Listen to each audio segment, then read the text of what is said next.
Hi mga kakla! Ayan at nandito na naman tayo. Syempre, nandito tayo. Wala ako dyan eh.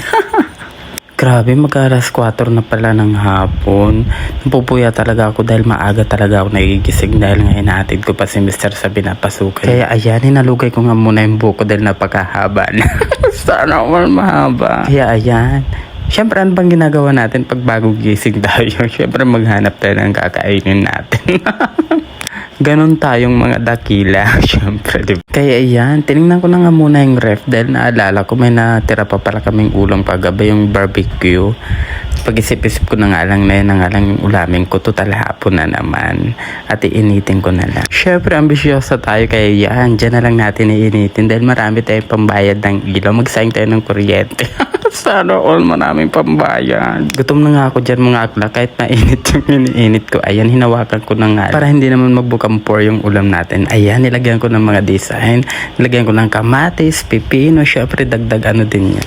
Kaya ayan, halika na kumain na tayo. Ako na nga lang yung kumakain dahil wala nga si Mr. Diba nasa trabaho nga siya. Kaya ako lang talaga lagi mag-isa sa bahay. Ayan mga akla, baka sabihin nyo wala akong trabaho. May trabaho ako syempre. Pang gabi yung trabaho ko. Pag umuwi si Mr. ayan, tinatrabaho ako.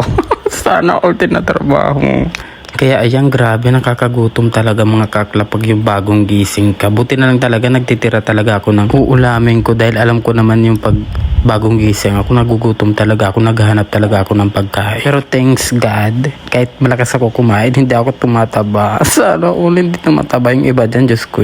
Isang kutsara na nga lang kinakain, dambuhala pa, mga balyena pa. Mga kakla, minsan nakakaingit sila, no, yung ang konti-konti lang ng kinakain nila pero ang bilis nilang tumaba. Diyos ko, ano kayang meron, siguro hindi masyadong nagigilin yung kinakain nila kaya ayan, naiipon. Pero ako, ayan, napapansin ko, parang medyo nagkalaman-laman ako. Dati talaga ang payat-payat ko. Kaya tinatanong ko si Mr. na pag tumaba ba ako, pagpapalit mo ako.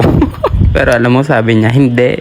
Ipapatanggal natin yung taba mo. Ipapalay po daw niya. Kaya nagpapasalamat talaga ako na may Mr. tayong ganun, diba? Yung supportive sa atin, yung alam kahit anong gusto natin, andyan lang sila para suportahan tayo, diba? Kaya kayo makaka-akla kung may Mr. kayong ganun, wag nyo nang pakawalan. Itali nyo na. Sana ulit tali. Grabe, ayan, at naubos ko na nga yung kinakain ko. Grabe, busog na busog ako. Kaya ayan, hanggang dyan na lang muna mga kaakla. See you. Thank you for watching. Bye!